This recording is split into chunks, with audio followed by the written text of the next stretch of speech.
Buenos días, profe. Buenos días, doctor.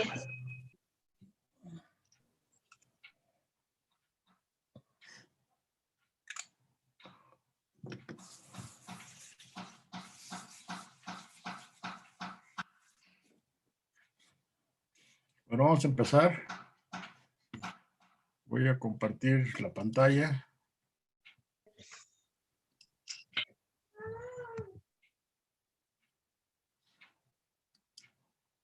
Y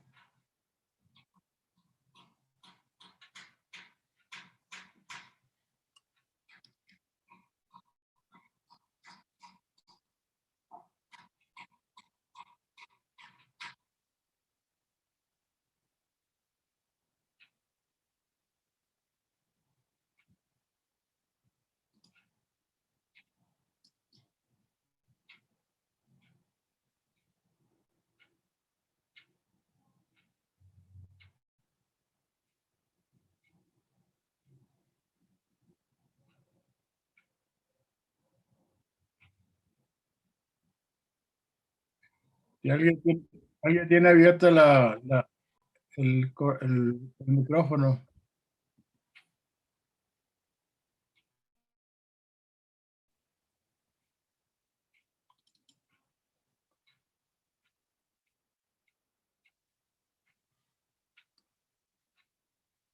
Bueno. Veamos esto.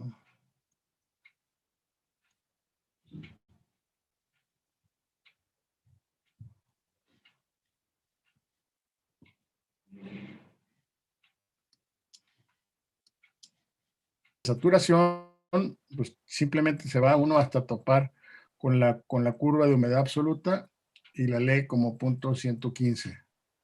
¿Sí? Aquí se entendería que son kilogramos de agua por kilogramo de aire seco. Esto a su vez se puede calcular relacionando, bueno, la humedad relativa se puede calcular también a partir de esta información como 0.03, que es la humedad relativa a la humedad absoluta, perdón, la relativa y la de saturación por 100 nos da 26.1, ¿sí? Luego, si queremos calcular la humedad absoluta, pero manejarla en términos de moles, pues hay que multiplicar por los pesos moleculares respectivos del agua y del aire. Si ustedes hacen el análisis dimensional, les da esto, 0.0482. Aquí son kilogramos mol de agua por kilogramo mol de aire seco. La presión parcial del agua está en el contexto que estamos manejando, sería igual a la humedad absoluta por la presión total entre uno más la humedad absoluta, la humedad relativa, pues, no el porcentaje, sino la humedad que estamos aquí de 0.030. Y esto da 4.660 newton metro cuadrado. Acuérdense que un newton metro cuadrado es un pascal. Después de esto, esto nos da la presión parcial a 55 grados, los 118 milímetros de mercurio, que es la presión de vapor del agua. Y entonces también es una opción diferente de calcular este porcentaje de humedad relativo. Aquí hay una ligera diferencia, que es la presión parcial por 100 entre la presión de vapor. ¿Sí? Esta presión parcial la acabamos de ver, 4.660, entre la presión de vapor, traducido a newton metro cuadrado, nos da 29.6 contra 26.1, que es el porcentaje de humedad relativa. Son opciones de cálculo que se tienen, pero básicamente la más, vamos a decir, muy frecuentemente se maneja apoyado en la carta psicométrica, pues simplemente la curva que toca el punto que está definiendo. En otras ocasiones pueden ustedes tener, por poner un caso, una temperatura de bulbo húmedo de aquí, por ejemplo, la que viene de F, aquí sería esa típicamente la temperatura de bulbo húmedo. Y a partir de eso, podemos yéndonos en la dirección, o sea, si tenemos esto que está aquí y seguimos esta línea, también será otra manera de definir este punto D. ¿Sí? Bueno, adelante viene el caso de déjame, porque si no voy a llenar de líneas. Más adelante, en el siguiente inciso viene el punto de rocío. El punto de rocío es simplemente seguir la trayectoria horizontal hasta tocar el punto de humedad de saturación, y a partir de y en ese punto de cruce podemos encontrar 31,5 grados centígrados como la temperatura de punto de rocío. Significa que el aire con esta humedad absoluta, ojo, se va enfriando, se va enfriando, se va enfriando, se va enfriando y se va saturando de alguna forma, va aumentando su humedad relativa hasta llegar al punto de saturación. Cualquier movimiento de temperatura que pudiera generarse sería la primera gota de vapor que se condensa, ¿sí? Y ya no podemos irnos hacia acá, sino que si siguiéramos enfriando el aire, lo empezamos a deshumidificar por condensación y seguiríamos la ruta del aire saturado hasta pararle al punto final que, no sé, cualquier temperatura, pero la trayectoria sería esta. Vamos así, el punto E, y ahí bajamos en la curva de saturación. O sea, no es concebible no se puede llegar a esta parte. Ahora, estos cálculos del volumen húmedo, una fórmula posible es que ustedes el volumen húmedo lo lean de la siguiente forma. En 55 grados centígrados se van hasta el volumen específico de aire seco. Aquí no se ve muy bien, pero si tienen la carta psicométrica pueden verlo, punto 90, es 93. Y si se siguen todavía hasta arriba, le tocan el volumen húmedo. ¿Dónde anda? Aquí, perdón, me fui de paso. El volumen húmedo, el volumen de aire húmedo, pero de aire saturado. Y corresponde a 101, creo. Ahorita lo vemos. Entonces, es 93 y 1.1. Aquí. ¿Ok? O sea, insisto, estamos en 55 grados. Tocamos la curva de volumen de aire seco y esto nos da 0.93. Seguimos subiendo hasta tocar el punto de volumen de aire saturado y esto nos da 1.1. Entonces lo que hacemos es una corrección al punto 93, que es el volumen húmedo del aire seco. Le metemos la diferencia, o sea, el exceso de 0.93 a 1.1 que hace que el aire se sature. Lo multiplicamos por la humedad relativa, 0.261, y esto nos da 0.974 como el volumen húmedo del aire a las condiciones que están aquí manejando, 55 grados centígrados y 0.030 de humedad absoluta. ¿Sí? Hay otra fórmula en el mismo libro que viene ahí en la siguiente página. Están dos cartas psicométricas, una en el sistema internacional y otra en el sistema inglés, y luego dan la vuelta y ahí viene una serie de fórmulas. Si ven la fórmula del volumen húmedo, se van a encontrar con esta fórmula que está aquí, donde hay que multiplicar por el volumen, por la humedad absoluta y la temperatura a la que se encuentra el aire, y eso nos permite obtener el mismo valor de 0.97.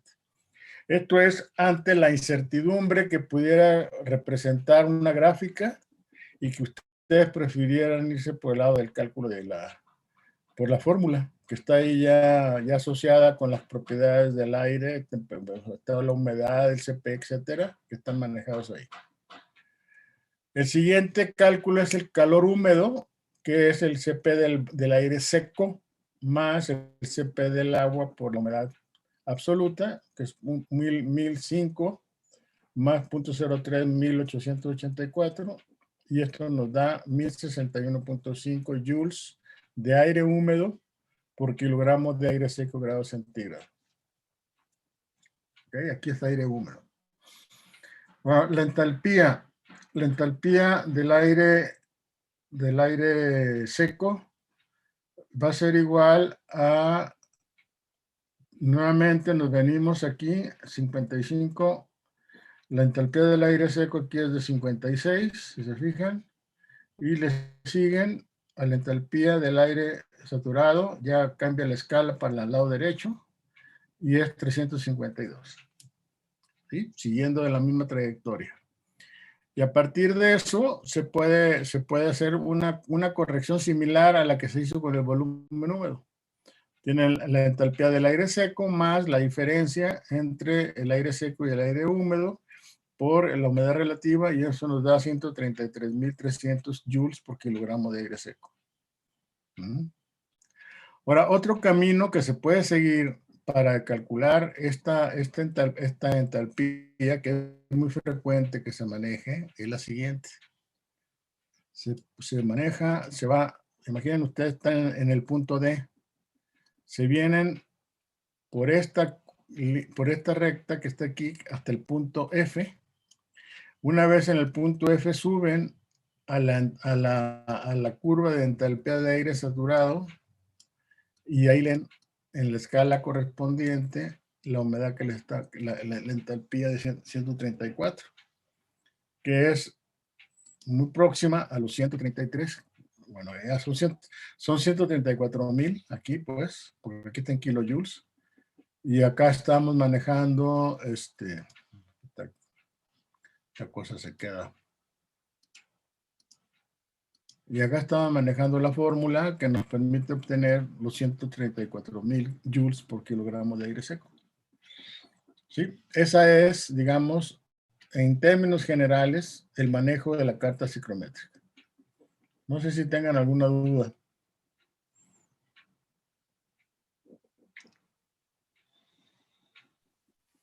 Yo sí tengo una duda, profesor. Dígame usted. Cuando sacamos lo de el calor húmedo,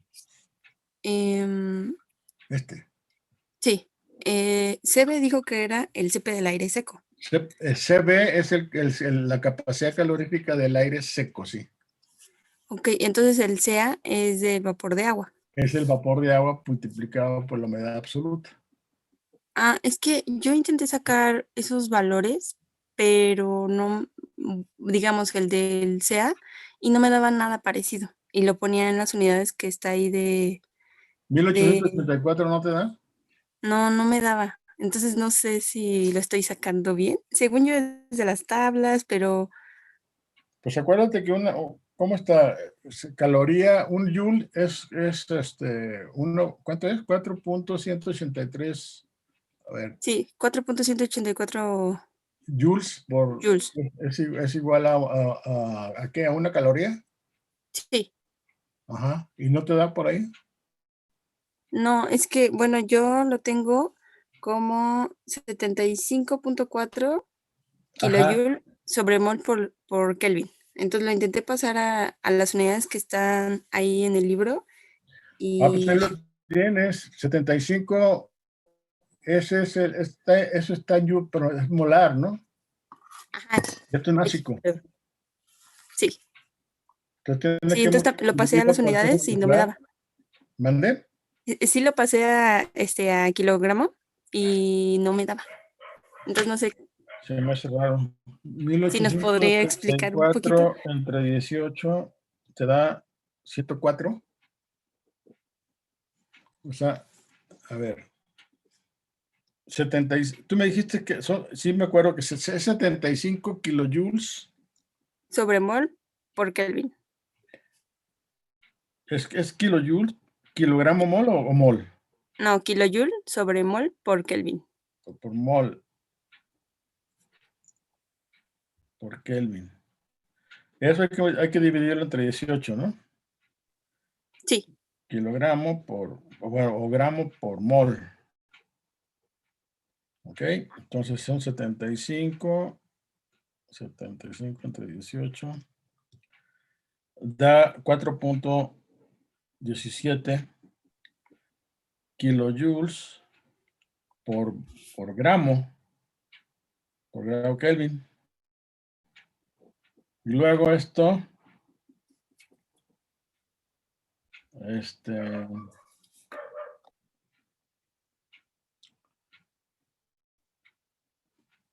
no sé, déjame. No viene ahí en el cálculo, ¿verdad? No, no viene. No viene el cálculo en la página. Déjame checarlo entonces, te comento. ¿Tú eres quién? Anayeli. Anayeli. Sí. Déjame lo checo porque no creo que esté equivocado, ¿eh? Ahí ahorita no sé, se me escapa de la conversión, pero debe estar.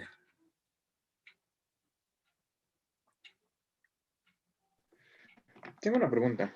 ¿Se puede combinar Es que están joules, o sea, estos son joules por kilogramo de aire, ¿no? No kilojoules. ¿Perdón? Bueno, es que yo también tengo una pequeña duda. ¿Se pueden combinar el uso de distintas tablas, pero usando los mismos valores? Es que estaba utilizando una, pero los valores, lo que es de humedad absoluta, eran muy pequeños. Entonces, el brinco que daba, sí se puede medir unas cosas fácilmente. Pero, ejemplo, la humedad relativa me daba 29 y con la otra sí me daba 26. Entonces sí se puede combinar como que el uso de dos tablas al mismo tiempo para ir Sí, pues hay que tener cuidado nada más, porque como son tablas que están impresas, etcétera, a lo mejor las reducen o las amplían o no sé. Yo detecté, por ejemplo, hay un libro ahí, el Jim Copley, no sé si lo conocen, de operaciones unitarias, que una de las tablas que ven ahí, creo que el CP, está equivocado. Yo diría, vaya, este de 1880 seguramente se puede ver, ¿eh? Estoy seguro que está correcto, pues nomás que necesito, ¿cómo se llama? Recordar 1884. Lo di porque ya era, ¿cómo les diré? Ah, estoy viendo.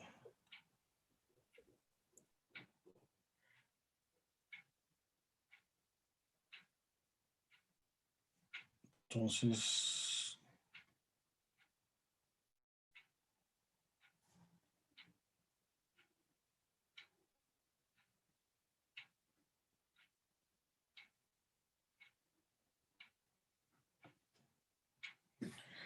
déjame checarlo, ¿no? Y ahorita con más calma lo veo y les digo. Mañana, el jueves les comento. Sí, Me gracias, recuerda porque, profesor. ¿sí? Pero ahora, respondiendo a la otra pregunta, mi comentario es, respeten una sola gráfica, no tiene por qué combinar las dos. Yo creo que puede haber algún problema ahí de escala o cosas por el estilo que eventualmente pudiera equivocar. Como ya vieron ahí, está el 26.1 y en otro caso el 29 por cálculo, ¿no? Entonces, Sí. no sé si eso aclara tu duda. Yo te sugeriría que lo que hicieras tú fue manejar una sola gráfica, ¿eh? Y como les vuelvo a repetir, si hay cierta incertidumbre en la lectura de la escala, entonces yo les recomiendo que ¿cómo se llama? Utilicen estas fórmulas. A todas luces, estas fórmulas te van a dar resultados más exactos que lo que tú saques de la curva, de la tabla. Porque digo, la gráfica, ¿no? Porque la gráfica, si tú andas en la zona, por poner el ejemplo, si no sé si tengan la gráfica ahí a la mano, pero si andan abajo de 20 grados o mismo a 30 grados para abajo en temperatura, pues la incertidumbre de lectura es bastante alta, ¿no? Como si andan acá entre los 30 y los 80 grados o 70 grados, como que ahí es donde se puede tener más, ¿cómo se llama? Más certeza de la lectura que se tenga. Ahora tengan cuidado porque las unidades de las temperaturas van de 25, o sea, son 60, y la siguiente, vamos a decir, división es 62.5, los 65, 67.5, 70. No va de 2 en 2 o cosas por el estilo, ¿eh? O sea, ahí también tiene cierto grado de incertidumbre. La humedad absoluta no, eso sí va de cuadrito en cuadrito, va a .021, .022, etcétera, ¿no? Va de 0 a 10. ¿O estoy equivocado? No. Sí, está bien. O sea, aquí hay 10 divisiones entre números en la humedad absoluta. La temperatura, ahí hay que tener cuidado porque no es de 10 números, sino que tienen ahí, va, por poner el ejemplo, ¿no? 2.5. Para 2.5 entre 5, que les da 0.5. Entonces va de 0.5, 0.5, 0.5. Cada cuadrito del milímetro. En la escala de entalpías van de, pues ahí, bueno, tomando las divisiones principales son de 10 en 10. O sea que también ahí tienen otra, o sea, hay que tener cuidado con la escala, ¿eh? En el caso del volumen húmedo ya ni siquiera escala trae, nada más trae los números, entonces hay que extrapolar, digamos, las rectas de la gráfica para poder ubicar más o menos. Es decir, sí tiene cierto grado de incertidumbre la lectura en la gráfica. Ahora, la recompensa de utilizar la gráfica es simple y llanamente la rapidez con la que ustedes pueden hacer las evaluaciones. Y en una zona, vamos a llamar entrecomillado, cómoda, de rango de temperaturas, pues una carta psicométrica es muy buena ayuda, pues. Yo lo que he hecho en otros cursos es amplificar la gráfica. Más o menos les aguanta como una amplificación de más o menos de 20% en la copiadora. Y ya les queda una gráfica muchísimo mejor, mucho más cómoda, pues, si se le puede llamar así, de manejar. ¿Estamos? Sí, gracias. Sí, profesor. ¿Alguna otra duda? Ahora sí, sí enfatizo la importancia de la gráfica porque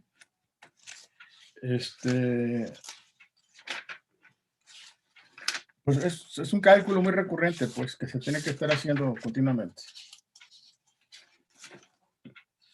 Entonces, en la medida en que ustedes lo tengan claro, es mejor, ¿eh?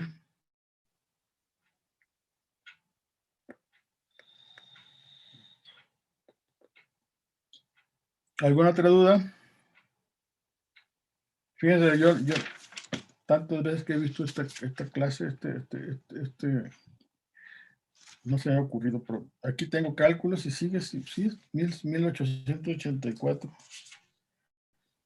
Doctor, Dime. yo por lo que sé se saca de la tabla 7.1 del Treibal, por eso sacan esos valores de los CPs del agua y el CP 7.1. del 7 de la tabla 7.1. A ver, aquí tengo el Treibal.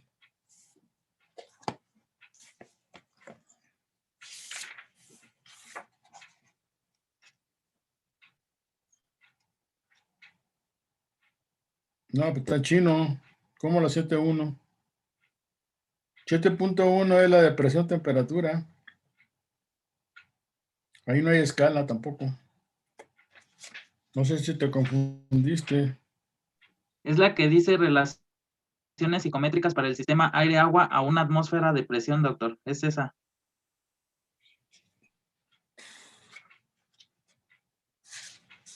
Ahora sí que me la pusiste. ¿Qué edición es la que tienes, eh? Porque no, ¿eh? 7.1, el del Treibal. Sí, doctor. Mire, si quiere ahorita No. se los, bueno, ahorita le comparto, bueno, le enseño el libro y para que le demuestre lo de los CPs. Es que mira, en el capítulo 7 que yo tengo, ahí viene aquí, la figura 7.1 que tú dices, presión de vapor de un líquido. Y es la gráfica típica donde tiene los tres estados, sólido, líquido, vapor y gas. Y el punto crítico y el punto triple, etcétera. ¿Sí? Entonces no sé qué edición Es que no estás sé, viendo. sí, no sé cuál me corresponde a mí, porque sí, yo tengo, A lo mejor está confundido y no es el tray, ¿vale? no, sí es el Treibal, doctor, es el libro de Treibal, me lo pasaron el trimestre antepasado, y ya yo lo tengo aquí, Pues a lo y mejor es una edición de la época de la canica. No, estoy bromeando. El que tengo yo es segunda edición. A lo mejor tú tienes la primera.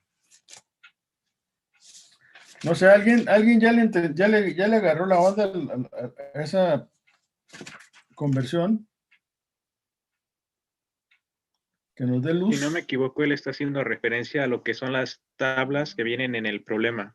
Después del texto, del ejemplo 7.3, viene lo que Ajá. usted comentó, que son las fórmulas para la cual Sí. se llega a los resultados. Bueno, las fórmulas que se utilizan para poder hacer los cálculos.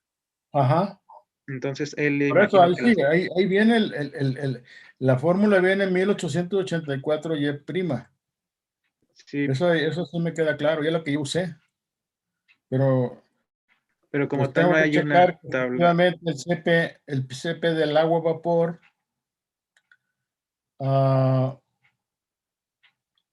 una atmósfera y a 55 grados centígrados, ¿no? No, porque y el efecto de la temperatura lo manejamos con la humedad. Con la humedad ya las características. El 1884, a ver, en el caso inglés viene .45, que es el CP del agua. Ya me intrigó. Pero tú te refieres a esa gráfica, a esa ecuación, ¿no?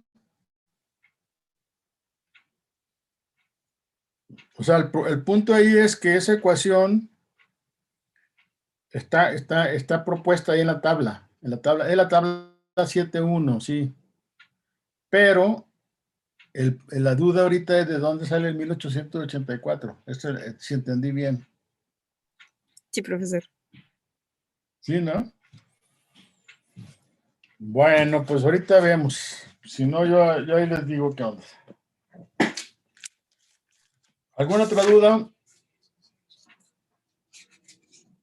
Ahora, estos parámetros de acuerdo a lo que estamos viendo ahorita, porque vamos a ver inclusive, la importancia de estos parámetros radica sobre todo en el caso, por ejemplo, de las condiciones de alimentación del aire húmedo de la torre. Un dato por los balances de energía, temperatura que se manejan para definir el comportamiento de la torre. Un dato que se maneja, que es importante, es el de la entalpía del aire que está alimentado a la columna, que normalmente es un dato que conocemos. ¿Sí? Nos dan un flujo, nos dan temperatura, bulbo seco y húmedo, o nos dan humedad relativa y temperatura de alimentación del aire, etcétera. Entonces, a partir de esa información, para graficar la línea de operación, necesitamos la entalpía de la corriente de aire que entra al sistema. Ahora, otro dato está relacionado con, normalmente, por ejemplo, les pueden decir que se tiene una torre de destilación, de enfriamiento de agua, que jala un volumen de aire atmosférico con tal humedad, bla, bla, bla. Entonces, si vamos a manejar la base seca en todos los cálculos que manejemos, entonces es importante que ese flujo volumétrico, o si es másico, total, manejarlo, pasarlo a través de la corrección que se hace con el volumen húmedo. Porque el volumen húmedo lo que nos está relacionando son los metros cúbicos de aire húmedo por kilogramo de aire seco. Entonces, una forma muy directa de que ustedes sepan en la cantidad de aire seco que contiene ese flujo volumétrico es justamente utilizando el volumen húmedo. ¿Sí? O sea, el ventilador que alimenta el aire atmosférico a la columna, pues va a jalar aire húmedo a las condiciones de humedad relativa, temperatura seco y lo que sea que tienes en el ambiente, esa corriente de aire. Pero si yo quiero conocer por la base seca que se aconseja manejar para toda la columna, pues entonces es importante que corrijamos ese flujo volumétrico para obtener los kilogramos de aire seco que se están alimentando en esa corriente volumétrica. He ahí la importancia del por qué conocer el volumen húmedo. ¿Sí? Y la entalpía, les vuelvo a repetir, pues es un dato ya sea de entrada o de salida de la columna que es importante que nosotros conozcamos. Por eso hacer el énfasis en el manejo de la carta psicométrica o las fórmulas que están ahí asociadas. Pero a partir de la observación de su compañera, pues sí, es un error estar ahí manejando valores numéricos y no ver de dónde salen, ¿no? Estoy totalmente de acuerdo. Pero estoy seguro, lo que sí es que estoy seguro que esta cantidad es correcta. Más que ahorita no sé de dónde sale. Esto es de 1884. Entonces lo voy a checar y se los comento. Bien. Como les comentaba, vamos a avanzar en el caso del tema, pues, que tenemos de humidificación en términos generales. Se puede, les había comentado ya, tenemos enfriamiento de gas caliente, que hay un intercambio de calor por evaporación de un líquido en un gas. La humidificación de un gas, que es la aplicación al control del contenido de humedad del aire en un proceso de secado, por ejemplo. Deshumidificación de un gas también puede ser un ejemplo para condicionar el aire para un secador, ¿sí? Al poner en contacto una mezcla de vapor-gas con un líquido frío para provocar la condensación y que baje la humedad del aire. Muchas veces, si te manejamos un caso en términos generales, podemos plantear, por ejemplo, ir en esta trayectoria de D a F y esta trayectoria de D a, perdón, no. Esta que estaba acá, ¿no? El punto de rocío, esta es una forma de deshumidificar. Siguiendo esta trayectoria, como inclusive el aire saturado, podemos irle tumbando la humedad absoluta. Para fines, insisto, un poco para condicionar el aire. O en el caso de la humidificación, partir de una temperatura determinada y seguir esta trayectoria de un enfriamiento diabático. Y lo que estamos haciendo aquí es aumentando la humedad. Si se fijan, vamos de D a lo que sería F. Y este rango sería la cantidad de humedad que le agregamos. Y vamos aumentando conforme vayamos en esta trayectoria, vamos aumentando el porcentaje de humedad relativo. Bien. Y con mucho la principal de todas las ¿cómo se llama? Las operaciones que conciernen con este número, con este tema, es el de enfriamiento de líquido. Entonces les había comentado los dos casos extremos de deshumidificación y humidificación. Hay algunos tratados donde ubican estos perfiles y en función de la altura de la torre, hacia la parte superior a la parte inferior, estos perfiles pueden hacerse más pronunciados. Pero en términos generales, un deshumidificador, pues es aquel que le quita humedad a la corriente de gas, a la interfase, y luego de ahí pasa al líquido. Ahora, típico en estos casos, en estas operaciones unitarias, que vamos a hablar de líquido puro. No vamos a hablar de un líquido que tenga otros compuestos. Tal suerte que lo que estamos condensando aquí es la misma naturaleza del líquido que estamos viendo. Porque típicamente es el vapor de agua que condensamos. Entonces aquí no podemos hablar de un perfil de concentraciones en el líquido, pues, porque el líquido es el mismo. Y la temperatura del gas, que conforme pasa esta situación, se enfría a una temperatura en la interfase y luego después, esta sí, a la temperatura del líquido para la deshumidificación. ¿Sí? Y aquí están los calores que se transfieren. El calor que se transfiere del gas al líquido, que es un calor sensible de TG a TI, el calor latente que se da en la interfase y luego después el calor sensible de la interfase hacia el seno del líquido. Caso del humidificador, tenemos una operación, vamos a decir, al contrario. En la zona de interfase de líquido es donde tenemos mayor concentración de humedad y esta va a, ¿cómo se llama? A disminuir conforme se aleja de la interfase. En el caso que estamos manejando, la temperatura del líquido baja a la interfase y de ahí a la temperatura del gas. O sea, hay un enfriamiento del gas, hay una disminución de la humedad en el gas, por eso se dice que tienen unas cantidades relativamente pequeñas de humedad que se evaporan, lo hacen a expensas del calor latente de vaporización del agua y eso es lo que provoca el enfriamiento del agua. ¿Sí? Ese es el principio. ¿Ok? Bueno, luego después de eso, de esto que tenemos aquí, tenemos lo que llaman las operaciones de contacto sólido-gas. Les había comentado la vez pasada el método que se conoce como el método de Hollander, en el que se supone que el gas y el líquido fluyen a lo largo de la torre. Como les decía, si se fijan, independientemente de la dirección de la transferencia, normalmente, lo que les comentaba hace poquito, cuando estaba viendo ahorita la tabla, normalmente tenemos esta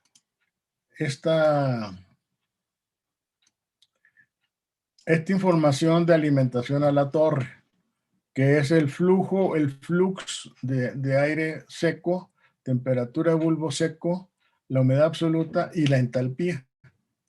Pero les digo, en ocasiones pueden encontrar, en lugar de que les den el flux ya de aire seco, y aquí no se requeriría el volumen húmedo, pues, pero si en lugar de flujo o flux másico les dan el flujo volumétrico, entonces sí es importante que tengan el volumen húmedo para que pasen a la base seca. ¿Sí?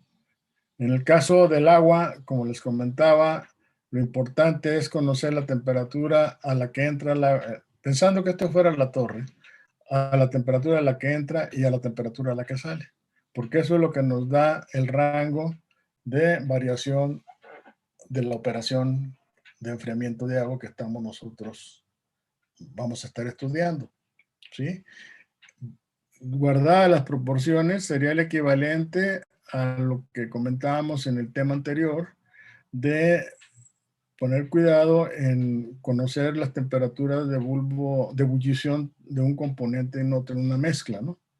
Porque esa diferencia de temperaturas nos está dando la pauta de cómo va a trabajar el destilador.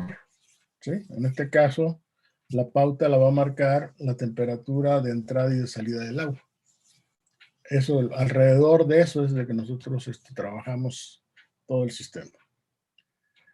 Bien, como vamos a decir definiciones, estamos aquí estamos manejando el flux por el peso molecular para pasar este flux molar a flux másico, el área de transferencia, la efectiva transferencia por una diferencial de Z. Y esto nos da una relación del flux por la humedad, ¿sí? Esto nos da la cantidad acuérdense que la humedad está relacionada con kilogramos de agua por kilogramo de aire seco, y aquí estamos manejando kilogramos de aire seco por metro cuadrado hora, digamos. ¿Sí? Entonces ya tenemos ahí la consistencia dimensional, que a su vez Na por Ma va a ser igual a esto que está aquí. El flux molar se está manejando así.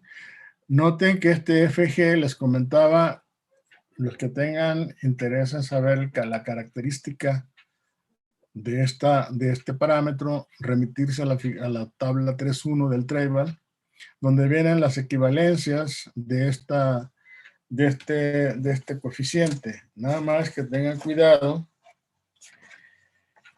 porque en la tabla 3.1 del Tribal, cuando manejan estas equivalencias del coeficiente F, tanto para el lado líquido como para el lado del gas, si se fijan en el caso del gas, tienen una KY, no la estoy poniendo aquí, no. O sea, en el caso del gas que estamos viendo, voy a ponerlo aquí, hay una relación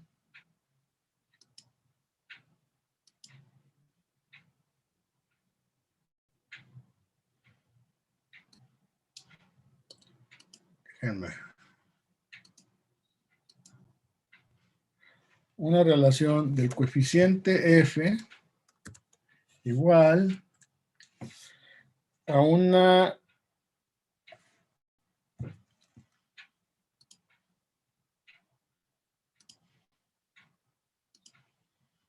esta que es,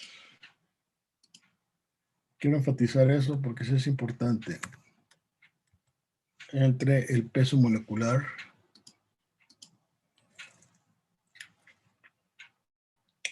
del aire seco, MB.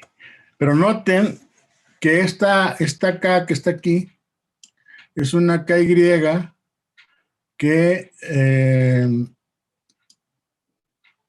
es una KY, la Y es mayúscula, ¿sí? Esta es KY, no es KY molar, que es una Y minúscula que se maneja para otras operaciones.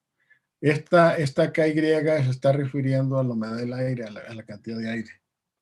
Entonces, es un coeficiente relacionado con esto.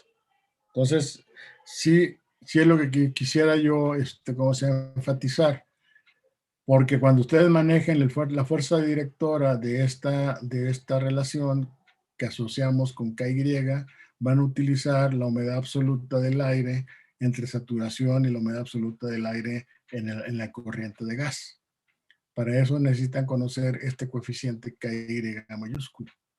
Entonces, en este caso que estamos manejando acá, FG, la G minúscula, la G subíndice, nos está indicando el carácter de esta F y que está asociada con el logaritmo natural de 1 menos la presión parcial de A en la interfaz entre la presión total por 1 menos la presión parcial de A en la corriente de gas entre la presión total.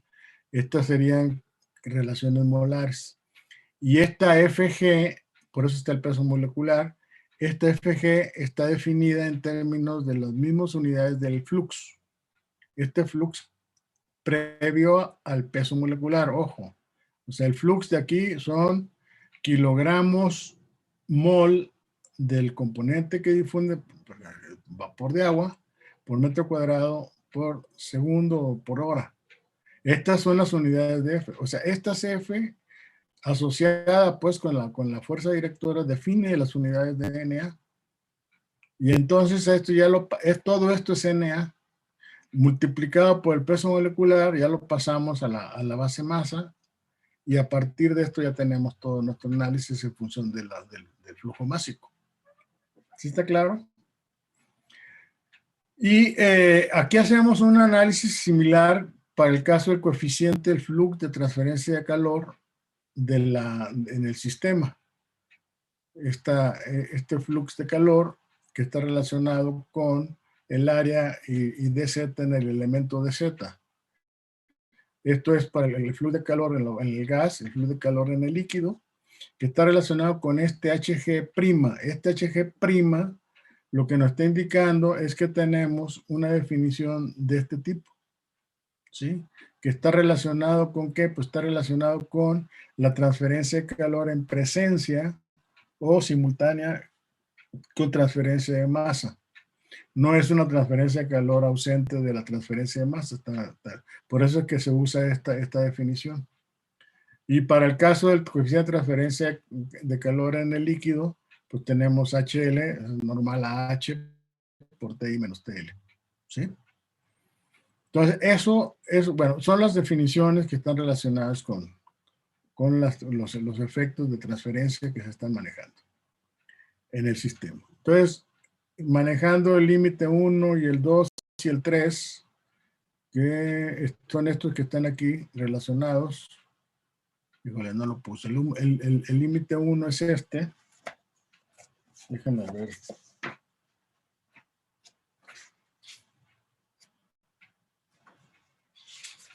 Método de Hollander.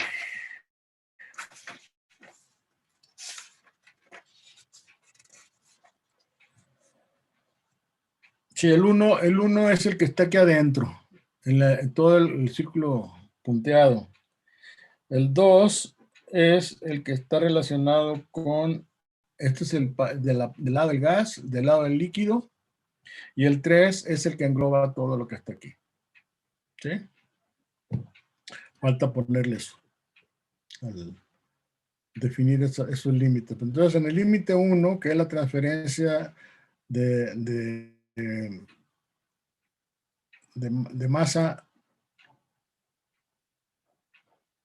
o de calor más bien, del seno del gas a la interfase, está relacionado con esta fórmula que está aquí.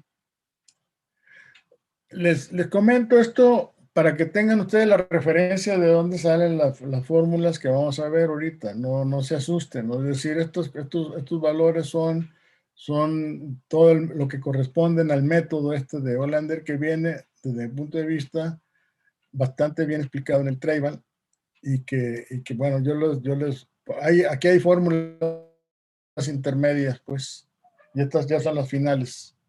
Entonces yo les pediría que las revisaran. En el límite 2, que es por el lado del líquido, tenemos lo que se transfirió del gas al líquido, más la transferencia en el líquido, ¿verdad?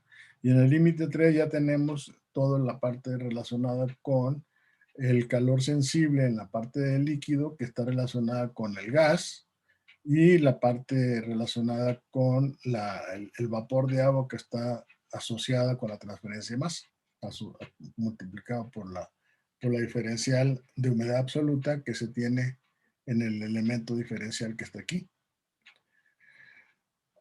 Todo esto a lo que voy es a establecer la línea de unión, de operación, que es la que vamos a plantear. Entonces, vamos viendo ya el caso específico de enfriamiento de aire, de agua con aire. ¿Sí? Los planteamientos del modelo de enfriamiento es que el agua es el agua del servicio de la planta, es enfriada por contacto de aire atmosférico, ¿no? O sea, ya lo habíamos comentado, el agua viene de pasar por condensadores o intercambiadores de calor, lo que sea, y sale de esos equipos.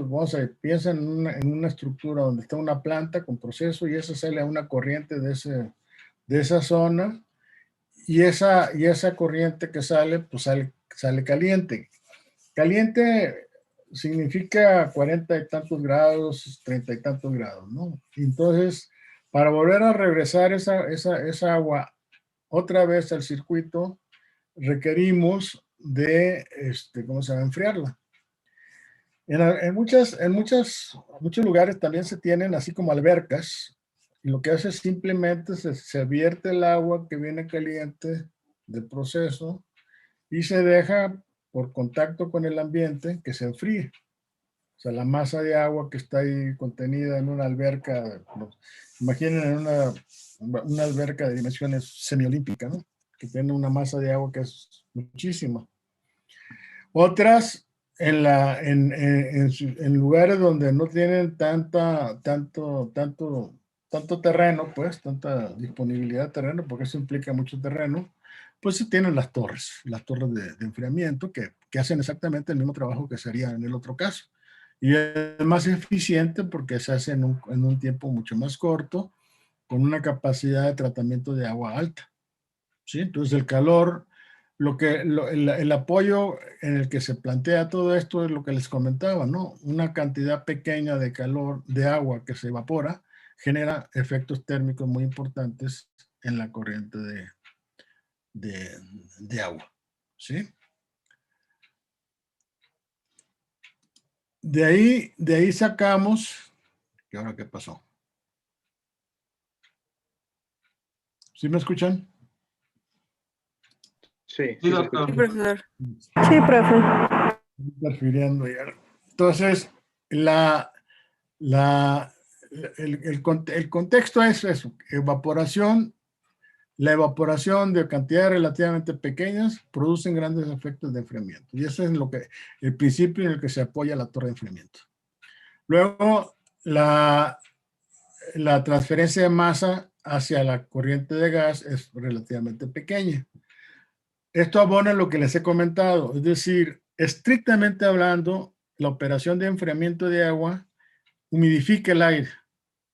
Pero como les vuelvo a repetir, el objetivo no es humidificar el aire, es una consecuencia de.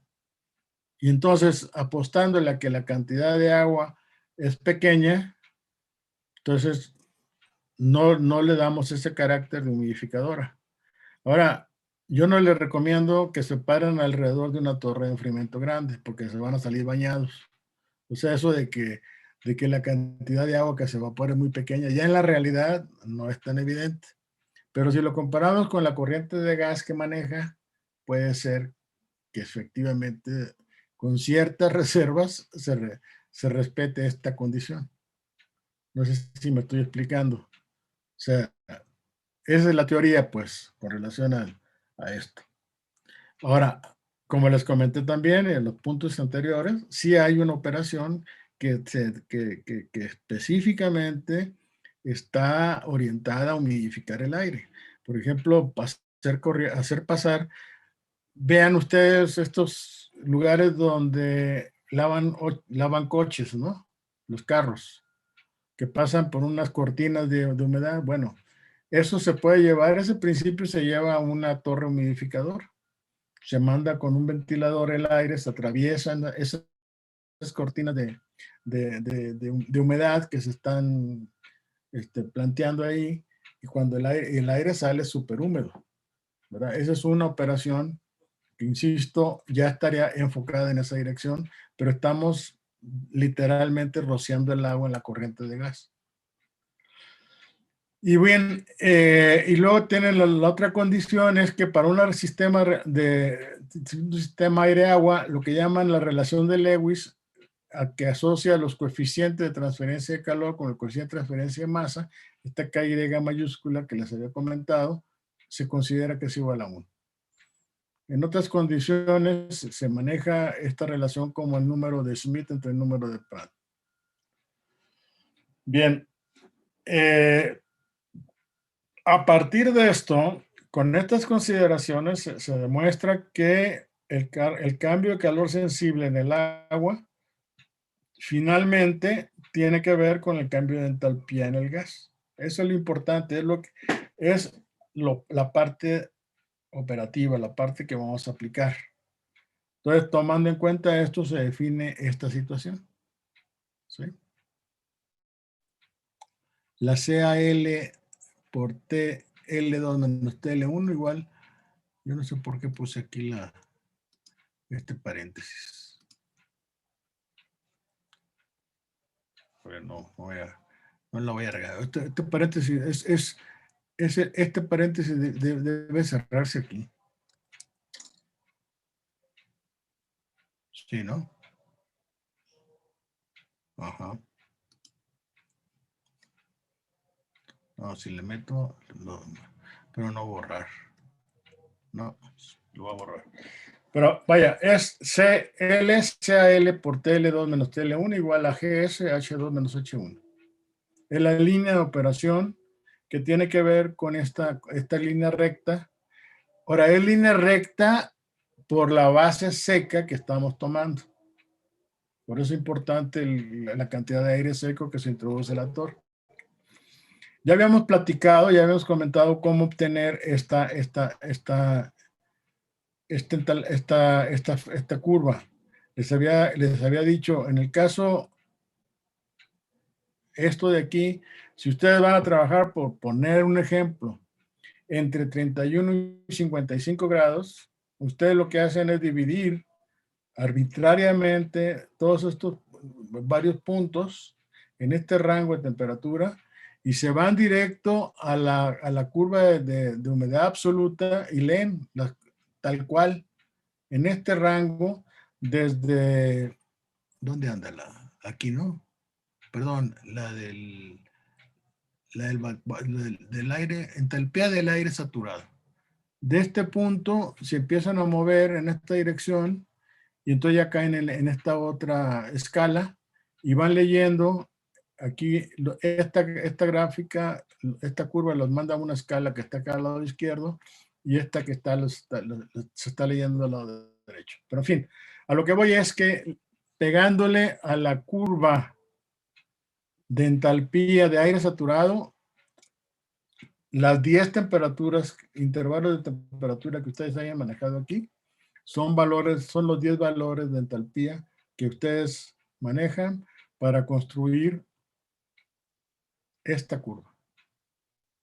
O sea, esta curva es la entalpía de equilibrio, de saturación. Y conociendo las condiciones de alimentación del aire, que sería este punto de acá, y conociendo la temperatura, perdón, la condiciones de alimentación del aire y la temperatura de salida del agua, pueden definir este punto.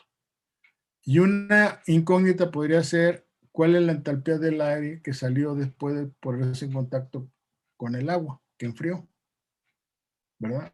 Entonces, normalmente en un problema típico, ¿qué es lo que tienen? Pues en un problema típico se tiene la temperatura a la que sale el agua. O sea, yo quiero tener una torre que va a trabajar en este rango de temperatura. Normalmente se conoce este rango de temperatura. Esta agua viene con 40 grados y quiero que salga a 25. Ya definí. Entonces, conozco la temperatura de salida y conozco las condiciones termodinámicas entre la entalpía del aire que va a ser alimentado en la columna. Lo que no conozco normalmente es este punto, la que parte superior de la torre. Entonces, a partir del balance, yo puedo conocer esto. ¿Sí?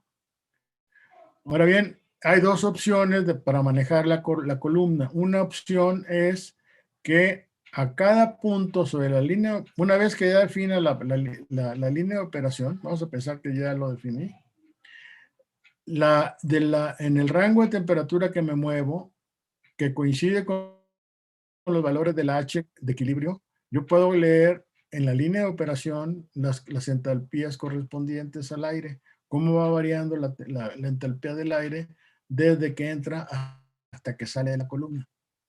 ¿Sí? Y esto lo relaciono, insisto, con la humedad, con la entalpía con asterisco, que es la entalpía del aire saturado. Eso me obliga a manejar coeficientes globales de transferencia de masa. Ahora bien, si yo conozco de esta relación de HL a KY, que es HG menos HG y entre TL menos TI, aquí sí.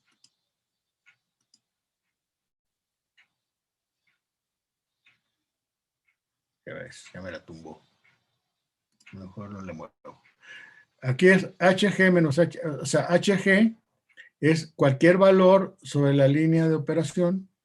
Conociendo este coeficiente, conozco la pendiente de esta recta. Entonces, en el cruce, pero yendo por la pendiente, en el cruce con TI, H, ahí encuentro las condiciones de interfase correspondientes a este punto de operación. Entonces, yo puedo tener, dependiendo de las características del análisis que yo esté dando, que yo esté haciendo, yo puedo tener líneas que van a ser paralelas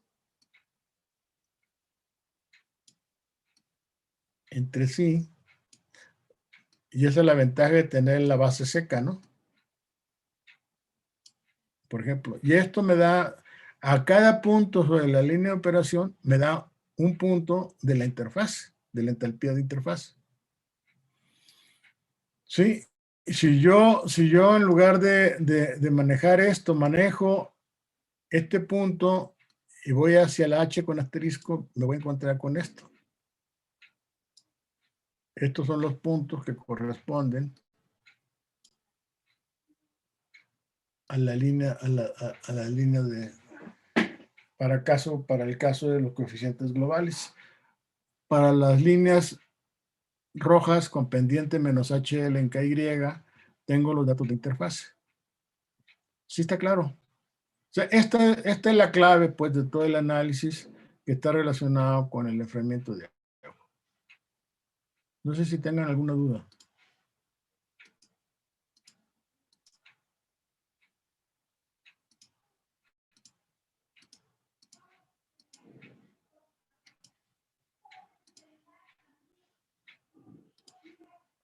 ¿No?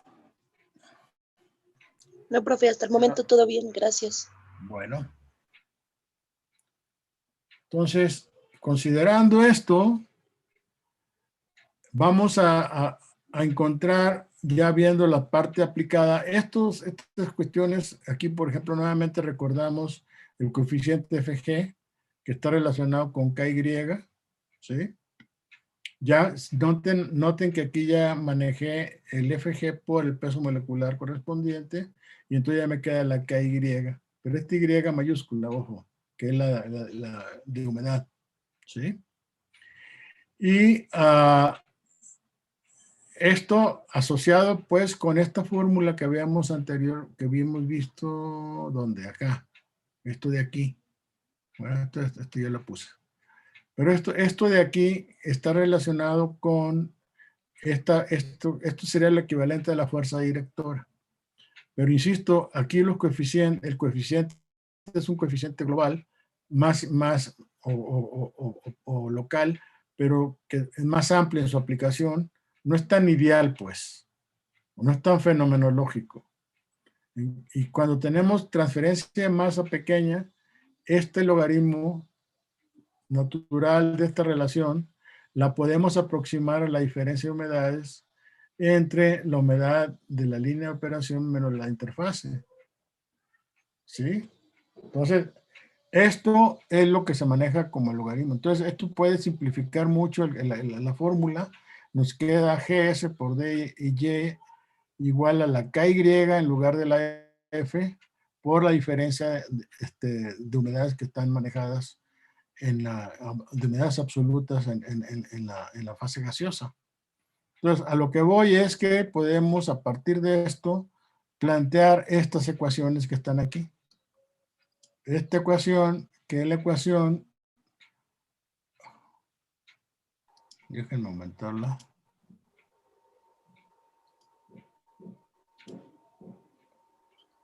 La que me relaciona el cambio de entalpía de H1 a H2, o sea, va de H1 a H2 sobre la línea de operación, que va a estar relacionado como DH' entre H' en la interfase menos H', y esto va a ser igual a KY entre GS'. Acuérdense que la prima en esta nomenclatura está referida a masa. Es un flux másico de 0 a Z. ¿Sí? Entonces, tomando en cuenta esto, despejamos estas cantidades, es lo que nos daría la altura de la torre de enfriamiento, la altura del empaque. Z igual a NTG por HTG. NTG sería la integral de la variación de la entalpía a lo largo de toda la línea de operación entre valores de entalpía en la corriente de gas y las correspondientes entalpías en la interfaz. Y la altura de la unidad de transferencia, que es HTG, sería igual a GS' entre KYA, donde la KY es el coeficiente de transferencia de masa, de vapor de agua, por el área de transferencia. No está relacionado con el aire, el flujo de aire seco. Perdón. Entonces, Esto es tomando en cuenta los datos de interfase y tomando en cuenta estas líneas, pues. Entonces, si nosotros conocemos esto, podemos irnos por este camino para calcular la altura de la torre. Ese es el punto. Si no conocemos esta relación de las entalpías, del coeficiente de transferencia de calor al coeficiente de transferencia de masa, entonces estamos obligados a irnos por el lado vertical, como ya les había comentado, esta línea azul que está aquí. ¿Ok? Entonces hacemos la misma relación a los mismos puntos que yo utilicé para terminar la H con asterisco, relaciono las mismas temperaturas para que yo no tenga desfase y pueda relacionar la H' con la H con asterisco menos la H'.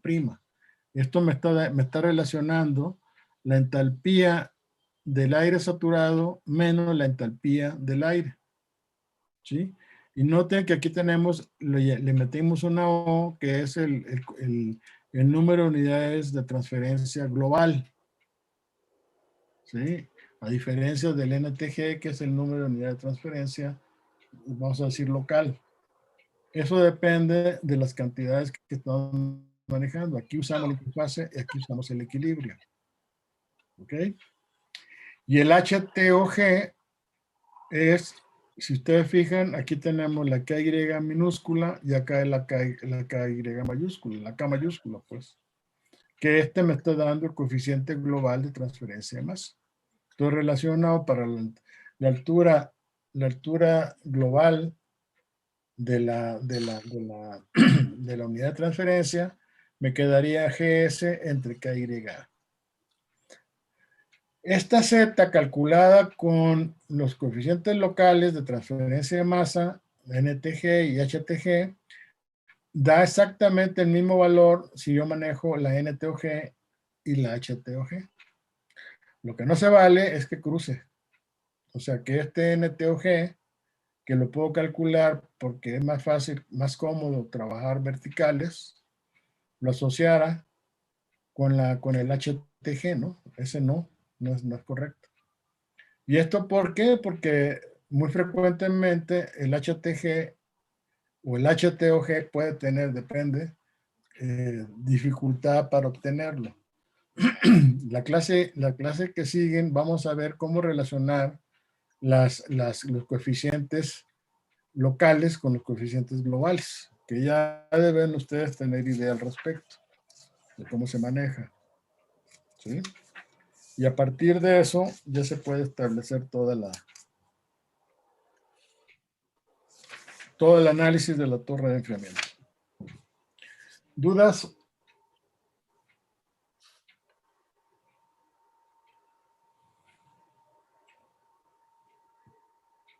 ¿Dudas, jóvenes? No, doctor. Por el momento no. Por el momento no, pues que ya estamos entonces del otro lado. Entonces, pues caemos ahora en la parte de problema que no lo pude poner yo directamente, el problema. Me gustaría que revisaran el problema 711. Problema 711 es típicamente una torre de enfriamiento. Voy a escanear la figura y sobre eso les platico.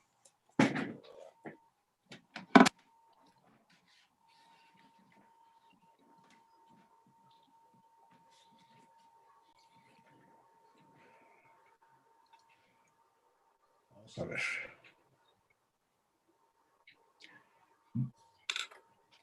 En estos minutos, vean de dónde viene el 1880, ya me quedé con la intriga. En la conversión esa, estoy seguro que tiene una explicación, ¿eh?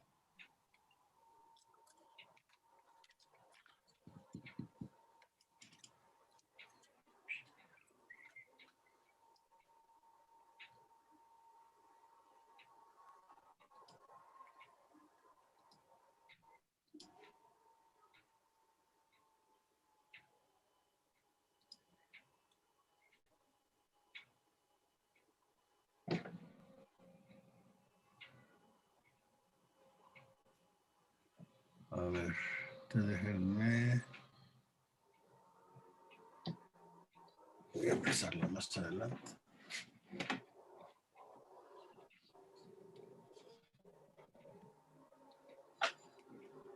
A ver si está mejor.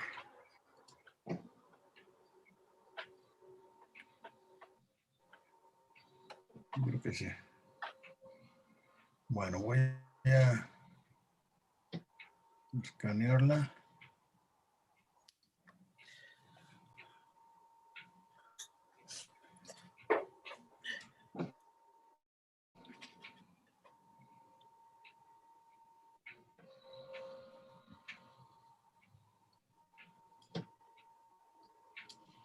Bueno, esta barra.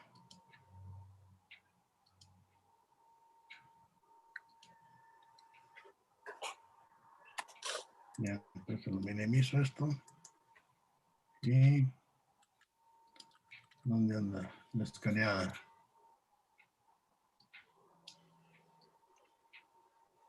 Aquí está.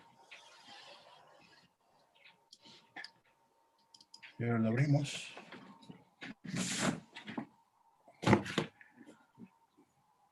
A ver, que se abran las cosas esto. Bien, que quedó bien. Vamos a ver, vamos a ver. Vamos a voltear.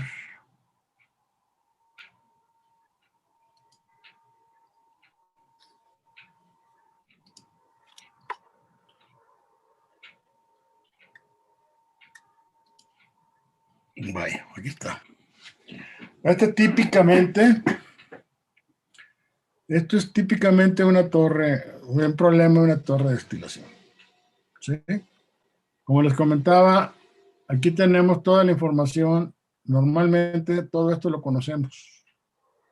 El flux de aire seco. Aquí está un flujo de aire seco por unidad de tiempo. Temperatura de TG1 y temperatura bulbo húmedo de 24. A ver, ¿tiene la carta psicométrica en la mano? Ahí los que la tengan, chequen cuánto es la entalpía, a ver si es igual a 72,000 joules por kilogramo de aire seco. Sí, profe, enseguida. ¿Sí? Y vean también qué humedad absoluta tiene, si es igual a 0.016.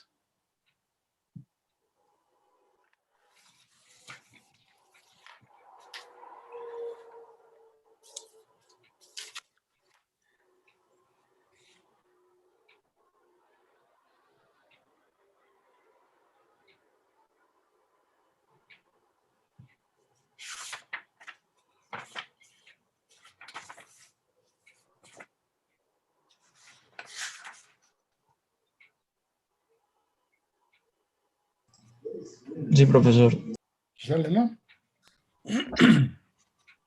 Bueno, entonces, si se fijan, esto de acá es, todo esto que está aquí, condensador, esto son las condiciones, hagan de cuenta que es toda la planta en la que le das con los diferentes equipos a los que le da servicio la corriente de agua que entra a la planta, ¿no? Y de ahí tenemos que hay una transferencia de calor de 270 joules por segundo. Aquí hay 270 joules por segundo. Es decir, el agua, vamos a decir que sale de aquí de la torre a 29 grados, con un flujo de tantos kilogramos por segundo, entra a los intercambiadores, condensadores de la torre de destilación, lo que sea, y ahí recibe 270 joules por segundo. Esto es lo que me está dando Q. De tal suerte que la planta después me manda el agua a la torre de enfriamiento a 45 grados centígrados. Y hay un flux aquí, un flujo de 15 kilogramos de agua por segundo. ¿Ok? Entonces noten, yo conozco la temperatura a la que entra el agua, que es de 45 grados, la temperatura a la que sale de la torre de enfriamiento de 29 grados y ya la mando al medio. Ahora, estas flechas que están aquí es un mantenimiento que se le da al circuito para evitar que el agua que está continuamente reciclándose ahí en el sistema no presente problemas de depósito de sólidos, ¿verdad? Sales que contengan en forma natural el agua. Entonces, esto se le da un tratamiento y se está reponiendo para compensar parte también del agua que se evapora, una cantidad de agua al sistema con una calidad de 500 partes por millón de sólidos. Nada más que esta agua viene del pozo de repuesto a 100 grados, a 10 grados centígrados, se pone en contacto con esta torre, con esta línea que viene a 29, pasa al intercambiador y sale a 45. Entonces, lo que nos interesa a nosotros analizar es lo que está involucrado en esta columna, ¿no? Las flechas de entrada y salida de la columna. Entonces, si se fijan, la incógnita serían las condiciones de salida del aire. ¿Con qué humedad sale y con qué entalpía sale ese aire? Como conocemos L y conocemos G,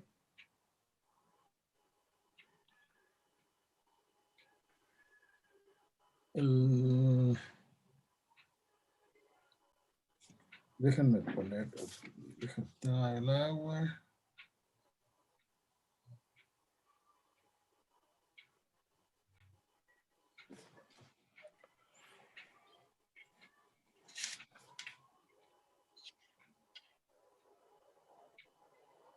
Bueno, entonces, lo platico en general. Como conocemos L y podemos calcular la G, entonces podemos conocer digamos, la pendiente de la línea de operación. Esto de aquí, L por el CP del agua, ya lo conocen, es agua líquida. Entre L, entre G, da lo mismo que sea flujo que sea flux, porque es la misma área de transferencia. Entonces, o sea, la misma sección transversal de la columna, perdón. Aquí será metro cuadrado de sección transversal de columna, ojo. No es A. Esta A está específica para el empaque. Es el área por volumen de empaque. Pero el área eventualmente que tuviera el flux es la de la sección transversal de la columna. Entonces, conociendo temperatura de entrada y temperatura de salida del agua, perdón, acá estamos, ¿no? Aquí, en esta fórmula. Conociendo la temperatura de entrada del agua, la temperatura de salida de 45 a 29, la entalpía de alimentación, que es un dato, y conociendo la pendiente, podemos conocer H2. Entonces, con esto ya podemos nosotros definir nuestra línea de operación. Y de ahí ya calculamos el número de unidad de transferencia y la altura de la unidad de transferencia para calcular la altura de la torre. Bueno, pues la tarea es revisar este problema. Es el problema 711. ¿Sí? Para el próximo jueves. Y de ahí vamos a ver la parte relacionada con deshumidificación, humidificación. Y vean también, por favor,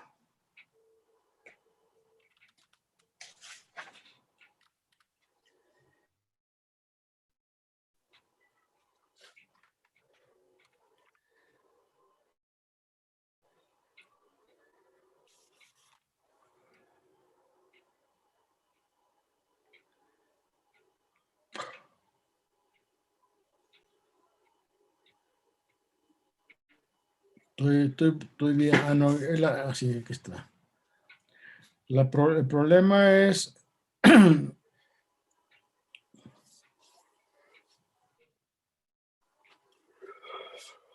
el problema 7.9.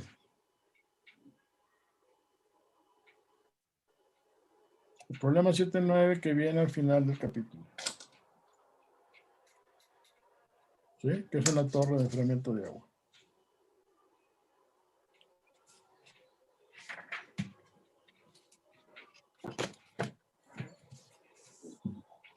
¿Está bien? Entonces, 7.11, que es el ejemplo que está asociado con la gráfica que les acabo de enseñar, con el esquema que está aquí, que es el problema 7.1, 7.11. Y luego después, vean el problema 7, ¿qué? 7.9 les dije. Sí, profesor. Sí, no, el problema que viene, ese es el que viene al final del capítulo.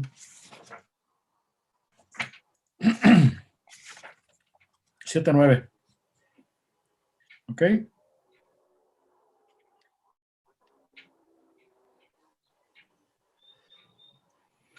Bueno. Pues por mí es todo por este día. Entonces esperen a que les aclare ese 1880 que ya se me quedó atravesado toda la clase. Pero seguramente lo voy a ver. Gracias, profesor.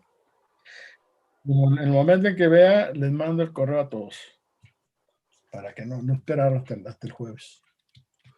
¿Ok? Bueno, entonces ya tienen tarea 7.11, problema resuelto, revisarlo. Y el 7.9, problema propuesto, para que lo empiecen ¿cómo se llama? A resolver. Y seguimos en lo dicho, ¿no? Con relación al examen.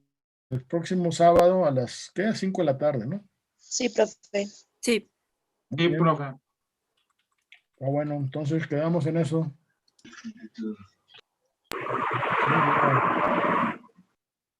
Voy a ver el problema. Debo de tenerlo en algún archivo, entonces voy a sacarlo para ¿cómo se llama? Para comentarlo, pues, la clase. Pues si no hay dudas o no hay más comentarios, aquí le paro. ¿Sí? Gracias, profesor. Hasta luego. Bueno, nos vemos, pues. Hasta luego, profe. Contacto. Hasta luego. Bye. Bye.